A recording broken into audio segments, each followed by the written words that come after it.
Hi, I'm Dr. Lynn Lashbrook, President and Founder of Sports Management Worldwide in Portland, Oregon. People often ask me, how do you become a professional scout? How do you break into the business? And I always say you've got to know somebody, but you also got to bring value. You meet somebody and you knew nothing about scouting, you don't know anything about sabermetrics, you don't understand the velocity necessary to be a major league pitcher, you don't understand the bat speed or the speed of getting to first base. If you don't really have a knowledge and you get to meet that opportunity, you really are not going to succeed as much as you would if you bring value. We offer an online course where we bring in a major league scout every week for our students to work with. We have scouting video that they break down scouts and they do a peer review with the others. We're trying to get people in a credential mode. Not only do they understand sabermetrics and what it all means, to use the statistics to go with the actual video and with the actual on-site scouting, putting together a report.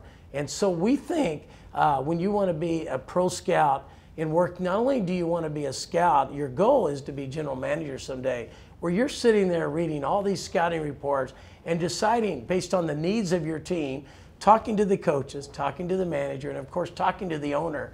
You've really, scouts are the ones, if you can't scout, it's really hard to become an executive in baseball. You've got to understand talent is really how you put that 25-man roster together. And now, internationally, just like in India and other places, they're taking the gun just to see who can throw hard. They may never have seen the game of baseball.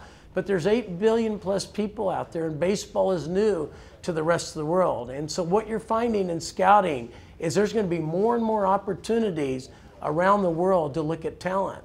There may be a player that's never seen a baseball that can throw a 90-mile-per-hour fastball. And when you see that, from a scouting standpoint, identifying potential talent, and that's why baseball and the opportunity to get into the career of scouting is probably more exciting than ever, because even in this global world, the world has become smaller when it comes to the talent availability. With the internet and satellite TV, more and more eyeballs are watching a game they've never played before. And because of their somatotype and their opportunity to learn the business and smart young athletes, we're going to need more and more scouts, in my opinion, not only with the technology, but the knowledge of the game. What are you looking for if you're over in India? What are you looking for in Russia when there's a developmental league over there? And there's more and more opportunity around there because a scout can't be everywhere. And that's why I think for young people wanting a career in baseball, I think if you can prove to yourself and learn the business of scouting, you bring value to that opportunity. And that's how you're going to get a job in baseball. It's not just because you didn't play in Major League that you should give up the idea of being a general manager. But you're going to have to be a scout in order to move up the ladder. And so you don't have to be just a coach, but if you can learn to be a scout, even if you start out as a cross-checker, as we say, or bird dog, whatever, you start out kind of the walk-on approach. You got to believe in yourself, and you learn from your peers, and all of a sudden, someday, you look back, and as you tell your story, you got started in the entry-level scouting position. And that's how you get a job in baseball as a professional scout.